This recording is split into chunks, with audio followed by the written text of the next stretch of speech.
रुक जाती हैं तो यमराज के दूत उन्हें तरह तरह से यंत्रणा देते हैं। वे उसके कामांगों को तप्त लौह दंडों से दागते हैं। तप्त लौह के पुरुष से उसका संसर्ग कराते हैं।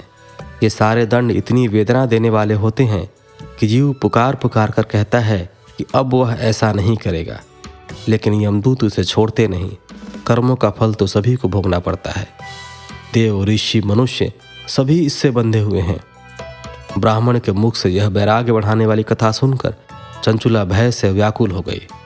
कथा समाप्त होने पर सभी लोग वहां से चले गए। तब कथा बाँचने वाले ब्राह्मण देवता से चंचुला ने कहा, हे ब्राह्मण, धर्म को न जानने के कारण मेरे द्वारा बहुत दुराचार हुआ है। स्वामी, मेरे ऊपर कृपा कर मेरा उद्धार कीजिए। आपके प्रवचन को सुनकर मुझे इस संसार से वैराग्य हो गया है। मुझ मूढ़ चित्त वाली पापिनी को धिक्कार है। मैं निंदा के योग्य हूँ। मैं बुरे विषयों में फंसकर अपने धर्म से विमुख हो गई थी।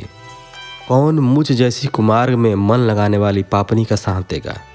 जब यमदूत मेरे गले में फंदा डालकर मुझे बांध कर ले जाएंगे और नरक में मेरे शरीर के टुकड़े करेंगे, तब मैं कैसे उन महायातनाओं को सहन कर पाऊंगी? मैं सब प्रकार से नष्ट हो गई हूँ, क्योंकि अभी तक मैं हर तरह से पाप में डूबी रही हूँ। हे ब्राह्मण, आप मेरे गुरु हैं, आप ही मेरे माता पिता हैं। मैं आपकी शरण में आई हूँ। मुझ अबला का अब आप ही उद्धार कीजिए। सूत जी कहते हैं, शौनक, इस प्रकार विलाप करती हुई चंचुला ब्राह्मण देवता के चरणों में गिर पड़ी। तब ब्राह्मण ने उसे कृपापूर्वक उठाया। इस प्रकार तीसरा अध्याय समाप्त हुआ।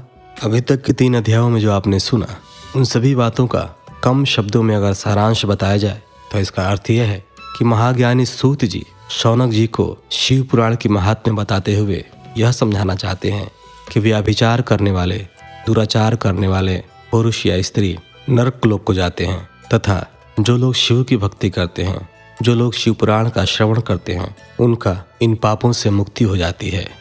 वे सभी प्रकार के बंधनों से मुक्त होते हैं। उनका मन निर्मल हो जाता है। वे धर्म के पथ को अपनाते हैं।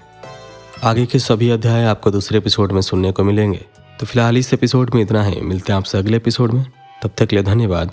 हर हर महादेव।